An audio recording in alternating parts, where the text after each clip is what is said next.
Medical astrology ഫലങ്ങൾ ഞെട്ടിക്കുന്നത്. നമ്മൾ നേരത്തെ പറഞ്ഞതുപോലെ തന്നെ, കാരണം ചികിത്സയ്ക്ക്, ആയുർവേദ ചികിത്സയ്ക്കൊക്കെ നല്ലൊരു ഭാഗം മെഡിക്കൽ ആസ്ട്രോളജി ഉപയോഗപ്പെടുത്തുന്നു. കാരണം എന്ന് വെച്ച് കഴിഞ്ഞാൽ പ്രഗത്ഭരായ ആസ്ട്രോളജിസ്റ്റുകൾ ഒരു വ്യക്തിയുടെ ജാതകവും ഗ്രഹനിലകളുമെല്ലാം പരിശോധിച്ച് ഡോക്ടറുടെ അടുത്ത് നിർദ്ദേശങ്ങൾ കൊടുക്കുന്നു. കാരണം കാരണം എന്ന് വെച്ച് കഴിഞ്ഞാൽ ഗ്രഹനില പ്രകാരം അയാൾക്ക് ഇന്ന രോഗത്തിനാണ് സാധ്യത, ഇന്ന രോഗങ്ങൾ ഉണ്ടാകാം. കാരണം കൃത്യമായി ഒന്നാമത്തെ കാര്യം എന്ന് പറയുന്നത് അയാളുടെ ഗ്രഹനിലയും ജാതകവും സമയവും എല്ലാം കൃത്യമായിരിക്കണം.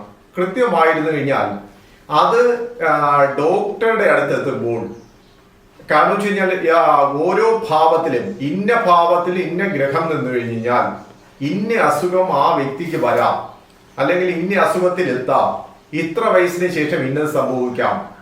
ഇത് മെഡിക്കൽ ആസ്ട്രോളജർ അയാളൊരു കുറിച്ചാണ് ഡോക്ടർക്ക് നൽകുന്നത്. ഡോക്ടർ അത് പരിശോധിക്കും. ഡോക്ടർ അതൊരു ഭാഗം പരിശോധിക്കുമെങ്കിലും അദ്ദേഹം ബാക്കിയുള്ള മെഡിക്കൽ പരിശോധന, ഇപ്പോ ഇത് മെഡിക്കൽ ആസ്ട്രോളജർ പറയാണ് ഇയാൾക്ക് കുടൽ രോഗത്തിനുള്ള സാധ്യത വളരെ കൂടുതലാണ്, ഇയാളുടെ ഗ്രഹനില പ്രകാരം അങ്ങനെ കാണുന്നു എന്ന് പറഞ്ഞു കഴിഞ്ഞാൽ അവിടെ ഡോക്ടർ ചെയ്യുന്നതെന്ന് പറഞ്ഞു കഴിഞ്ഞാൽ ഇയാൾക്ക് കുടൽ സംബന്ധമായ എന്തെങ്കിലും അസുഖമുണ്ടോ എന്നുള്ള ലബോറട്ടറി പരിശോധന നടത്തണം. പലപ്പോഴും പല ഡോക്ടർമാരും പറയുന്നത് ഏകദേശവും കറക്റ്റ് ആയിരിക്കും, അതായത് കറക്റ്റ് ഇതിനകത്ത് ഞാൻ കറക്റ്റ് ആയിരിക്കും എന്നാണ് പറയുന്നത്. കാരണം ആ വ്യക്തിക്ക് കുടൽ രോഗമായിരിക്കും, അല്ലെങ്കിൽ ആ വ്യക്തിക്ക് ക്യാൻസർ, അല്ലെങ്കിൽ ആ വ്യക്തിക്ക് ഇന്ന ഭാഗത്ത് രോഗങ്ങൾ ഉണ്ടാകാൻ സാധ്യത, അല്ലെങ്കിൽ ത്വക്ക് സംബന്ധമായ രോഗങ്ങൾ ഉണ്ടാകാൻ സാധ്യത, അല്ലെങ്കിൽ ശിരോ സംബന്ധമായ രോഗങ്ങൾ ഉണ്ടാകാൻ സാധ്യതയാണ് കാണുന്നതെന്ന് പറഞ്ഞു കഴിഞ്ഞാൽ ആ തരത്തിലുള്ള പരിശോധനകൾ നടത്തുന്നതാണ് ഈ മെഡിക്കൽ ആസ്ട്രോളജിയിൽ ചെയ്യുന്നത്. അപ്പോൾ അത് പലപ്പോഴും എല്ലായ്പ്പോഴും ശരിയാകണമെന്നല്ല, എങ്കിലും പല ഡോക്ടർമാരുടെയും വ്യാഖ്യാനം അനുസരിച്ച് ഈ കുടിച്ചു കൊടുക്കുന്ന ഏകദേശം 50% ശരിയായി മാറുന്നു എന്നാണ് അവർ പറയുന്നത്. കാരണം 50% നമുക്കറിയാം, ജ്യോതിഷത്തിൽ തന്നെ ഒന്നൊക്കാതെ പോകുമെന്നാണ് ശിവൻ തന്നെ ശാപം കൊടുത്തത്. അപ്പോ അങ്ങനെ സംഭവിക്കുമ്പോൾ അതൊരു അത്ഭുതകരമായ ഒരു ഇതായിട്ടാണ് നമുക്ക് തോന്നുന്നത്. കാരണം വെച്ച് കഴിഞ്ഞാൽ ഇന്നത് നിർദ്ദേശിക്കുന്നു, അതായത് മെഡിക്കൽ ആസ്ട്രോളജർ ഡോക്ടർക്ക് കുറിപ്പ് കൊടുക്കണം, ഇന്ന രീതിയിലുള്ള അസുഖമായിരിക്കാം ഇയാൾക്ക്, ഇന്ന ഭാഗത്തായിരിക്കാം എന്ന് പറയുന്നത്. അത് ഡയഗ്നോസിസ് നടത്തുമ്പോൾ ചിലപ്പോൾ ഏകദേശം 50% ശരിയായി വരുന്നു എന്നുള്ളത് പോലും അത്ഭുതപ്പെടുത്തുന്നതാണ്. അപ്പോ ഇതിനുള്ള പല പഠനങ്ങളും നമുക്ക് കൊച്ചിയിലെ അമൃത, എന്ന് നമുക്കറിയാം കേരളത്തിലെ ഏറ്റവും വലിയ മെഡിക്കൽ കോളേജുകളിലൊന്നാണ് അമൃത ഇൻസ്റ്റിറ്റ്യൂട്ട്. ഏറ്റവും പ്രഗത്ഭമായ മെഡിക്കൽ കോളേജുമാണ് Amrita institute of medical science എന്ന് പറയുന്നത്, കൊച്ചിയിലുള്ള അമൃത ഇൻസ്റ്റിറ്റ്യൂട്ട്. അപ്പൊ അവിടെ ഇതിനെക്കുറിച്ചുള്ള ഗവേഷണങ്ങൾ, മെഡിക്കൽ ആസ്ട്രോളജിയെ കുറിച്ചുള്ള ഗവേഷണം, ജ്യോതിഷത്തെ കുറിച്ചുള്ള ഗവേഷണം, അതെല്ലാം വലിയ വലിയ ഗവേഷണങ്ങൾ വലിയ ഡോക്ടർമാരുടെ നേതൃത്വത്തിൽ നടത്തിക്കൊണ്ടിരിക്കുകയാണ്. അപ്പോൾ നമുക്ക് ഇതിനകത്ത് ആയുർവേദത്തിൽ വേറെ ഒരു കാര്യം പറയുന്നു.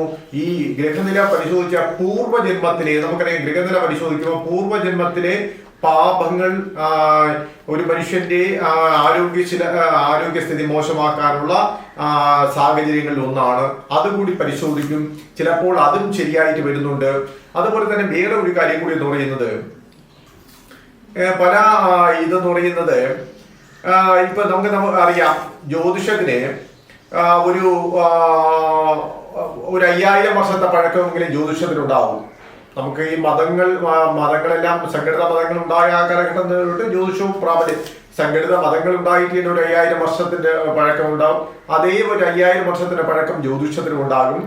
അപ്പോൾ ഇതിൽ 50% കൃത്യത എന്ന് പറയുന്നത് മെഡിക്കൽ ആസ്ട്രോളജിയിൽ വരുന്ന വലിയ ഇതാണ്.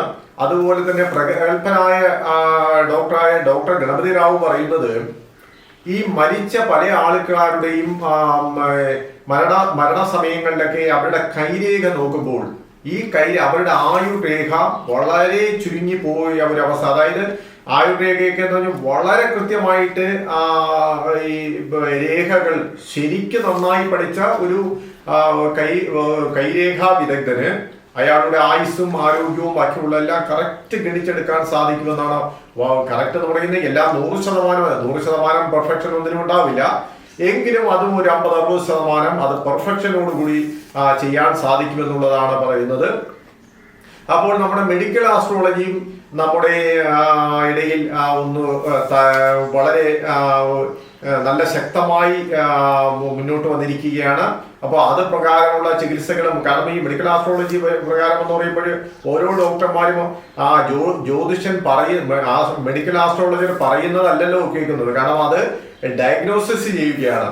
ഡയഗ്നോസിസ് ചെയ്താണ് ആ വ്യക്തിക്ക് രോഗമുണ്ടോ എന്ന് മനസ്സിലാക്കുന്നത്. നമുക്കറിയാം, ചിലപ്പോൾ നമ്മുടെ ഒരു 100 ടെസ്റ്റ് നടത്തി കഴിഞ്ഞാൽ പോലും യഥാർത്ഥ രോഗം എന്തെന്ന് അറിയാൻ സാധിക്കില്ല. അപ്പോൾ ഇതിലൂടെ കുറച്ചുകൂടി എളുപ്പത്തിൽ സാധിക്കുന്നു എന്ന് പറയുന്നത് അത് ഒരു അത്ഭുതപ്പെടുത്തുന്ന കാര്യമാണ്. അപ്പോൾ എന്തായാലും ഇത് പലപ്പോഴും നമുക്കറിയാം, പണ്ടത്തെ പാരമ്പര്യ ചികിത്സകളുടെ എല്ലാം ഒരു വഴിയായിരുന്നു ഈ ജ്യോതിഷം, ശകുനം നോക്കും. കാരണം ഒരു വ്യക്തി വരുമ്പോൾ നമുക്കറിയാം, ഇപ്പൊ ഞാനൊരു ജ്യോതിഷൻ എന്ന നിലയിൽ അറിയാം, ഒരാൾ നമ്മുടെ മുന്നിൽ വരുമ്പോൾ തന്നെ ഒരു ലക്ഷണമുണ്ട്. ആ ലക്ഷണത്തിൽ അനുകൂലമാണോ പ്രതികൂലമാണോ എന്ന് അറിയാം. അതുപോലെ ശകുനങ്ങൾ, പണ്ട് നമുക്കതറിയാം, ശകുനങ്ങൾ നോക്കി ചില ശകുനങ്ങളിൽ കണ്ടു കഴിഞ്ഞാൽ തന്നെ അന്നത്തെ യാത്ര വളരെ മോശമായി സംഭവിക്കാറുണ്ട്. ശകുനങ്ങൾ നോക്കാറുണ്ട്. ഈ ജ്യോതിഷന്മാരും അങ്ങനെ നോക്കാറുണ്ട്. മെഡിക്കൽ ആസ്ട്രോളജറുടെ അടുത്തൊരു വ്യക്തി പോകുമ്പോഴും അങ്ങനെ നോക്കാറുണ്ട്. ഇതെല്ലാം ചികിത്സകളെ സ്വാധീനിക്കുന്ന ചില ഘടകങ്ങൾ മാത്രമാണ്.